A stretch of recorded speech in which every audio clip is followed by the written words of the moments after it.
Bueno, vamos a hablar del Pacto por la Salud del Ministerio de Salud que firmó con sindicatos de los doctores y los colegios médicos de nuestro país.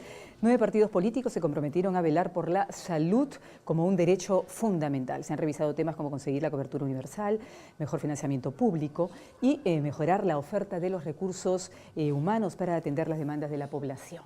A ver, vamos a acomodar un poquito. ¿Sí? Ok. Se ha caído el micrófono, José, vamos a buscarlo, no te preocupes. Entonces les contaba que este pacto político, un pacto como parte de las prioridades de la gestión del actual ministro Abel Salinas, se ha firmado la semana pasada. José Ignacio Beteta nos va a contar justamente los pormenores de él y habíamos hecho un poquito de recuento sobre lo que básicamente incluía este pacto. Así es, Amplíanos un poquito más. Muchas gracias. Mira, es muy interesante ver cómo ha entrado este ministro. Vamos a ver un poco el análisis del contexto, ¿no? Lo primero es, este ministro ha entrado con mucha fuerza. Es uno de los ministros que, si bien es cierto, al comienzo hubo unos problemitas con el tema del APRA y su partido político, más allá de eso... Pero creo que eso en el caso de él se ha resuelto, ¿no? Se está resolviendo. Hubo mucho consenso, además, porque es un doctor de una línea muy abierta, muy neutral, que viene con conocimiento, pero además quiere hacer cosas, ¿no? Igualito a su padre, además, ¿no? Muy parecido a su padre, muy parecido, sí. Entonces, lo primero es eso, ¿no? Ha entrado con mucha fuerza. Lo segundo es... ojalá, otra apreciación de contexto, que Pedro Pablo Kuczynski, digamos, no utilice este ministro para colgarse de él, digamos, y andar por ahí paseando por los hospitales, politizando el tema. ¿Y por qué digo esto? Porque el tema de la salud es un tema que requiere reformas que son muy técnicas, son temas que tienen que ser resueltos en la cancha. Mira, los hospitales, las clínicas, los centros de salud son como máquinas calientes. ¿En qué sentido? Todo el tiempo hay un caño funcionando, todo el tiempo hay una luz prendida, todo el tiempo hay una enfermera atendiendo, todo el tiempo hay una puerta abriéndose y cerrando, hay seguridad, todo el tiempo está funcionando. Es una máquina hay vida, por más que haya caliente. enfermos hay vida. Exactamente. Funciona. Entonces, hay muchos especialistas que dicen no, para reformar el sistema de salud tenemos que empezar por arriba, por el financiamiento. Si es más recursos o menos recursos, si integramos el sistema o no lo integramos, digamos, si hacemos un fondo único o dividimos los fondos como es ahora. Pero lo que la gente no entiende es que la principal reforma está en la prestación de los servicios. ¿Y a qué gente te refieres? ¿A los propios funcionarios médicos o a la ciudadanía? Hay mucha reticencia, creo yo, justamente en los sindicatos de doctores, de enfermeras, de profesionales de la salud, porque claro, ellos son los que están en esa máquina caliente y lamentablemente es un efecto inverso, ¿no?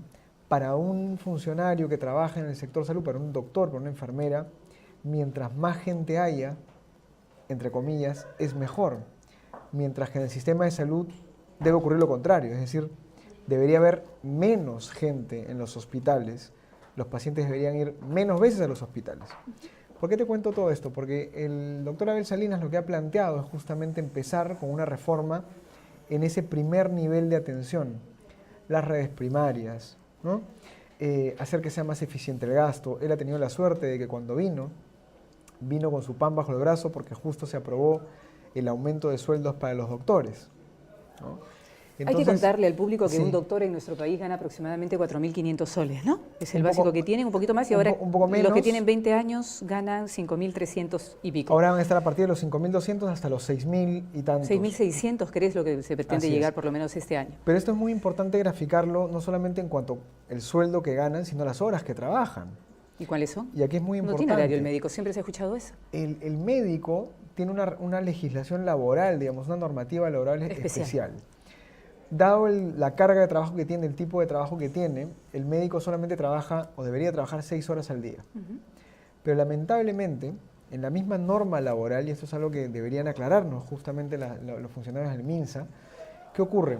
Hay un par de horas que deberían estar dedicadas, no por normas, sino por usos y costumbres, a capacitación y temas administrativos. Entonces ahí de las 6 ya le quitas 2. Ahí estamos hablando de lo que sería el fortalecimiento de capacidades. Entonces, sí, debería ser para eso. ¿Así se le denomina? Debería ser para eso. Pero ¿qué está ocurriendo? Los doctores, muchos doctores, y eso hay que decirlo, atienden una cantidad de pacientes limitada en la primera o en las primeras 2 horas, y luego se van a sus consultorios. ¿Estamos hablando de estas visitas genéricas que hacen por piso cuando uno está hospitalizado? No, estamos hablando del doctor que llega con su bata, se sienta en su consultorio y como ya atendió a una cantidad de personas, fíjate, lo que hay que corregir. Sí, sí, claro. Que es la Está prestación. bueno que nos lo grafiques de esa manera simple y clara para que podamos entender. Llega el doctor y dice, como yo debo trabajar 6 horas y más o menos el tiempo promedio por paciente es 20 minutos, eso me da más o menos a 12 pacientes, 13 pacientes, una cosa así.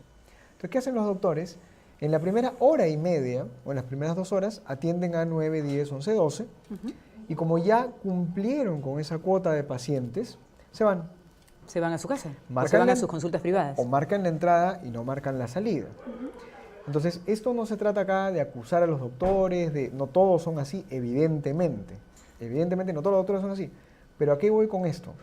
Los doctores, si van a tener un mayor sueldo, deben también cumplir sus horas de trabajo y no generar esta distorsión, estos vicios de dupletear, digamos, y estar acá en el hospital menos tiempo y luego irse a su consulta, o derivar a sus pacientes a sus propios consultorios o a las clínicas en las que trabajan, con la excusa, digamos, de que no tienen los equipos o no tienen las herramientas. Sí, hacer no negocio finalmente con eso, ¿no? Así es. Entonces, volvemos al tema de la máquina caliente. ¿Quién fiscaliza eso o quién no está fiscalizando? Muy buena pregunta.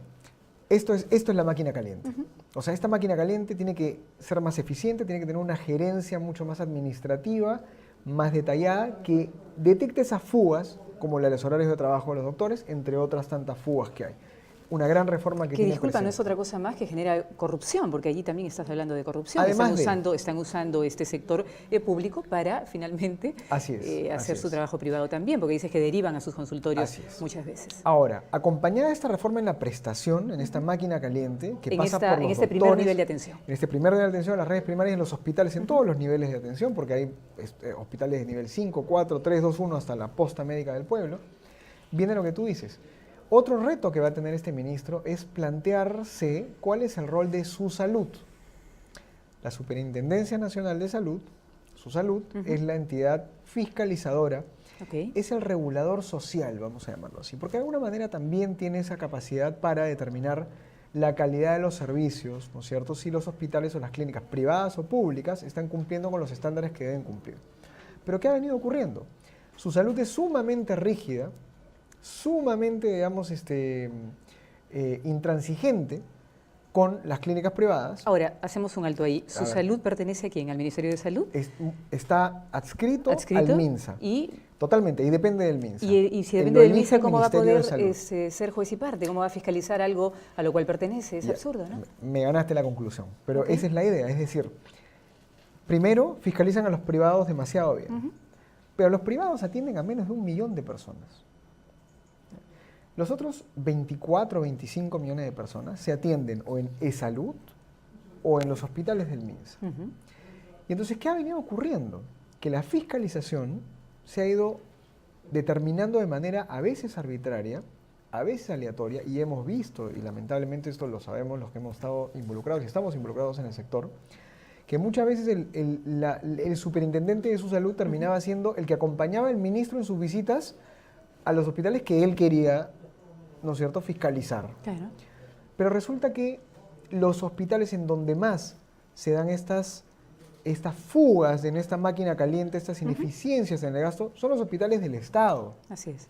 Entonces, su salud, ¿cómo puede ser juez y parte cuando depende del MINSA? ¿Cuál sería la solución entonces? La solución es que empecemos Imagino que en una este reforma. pacto se ha hablado parte de...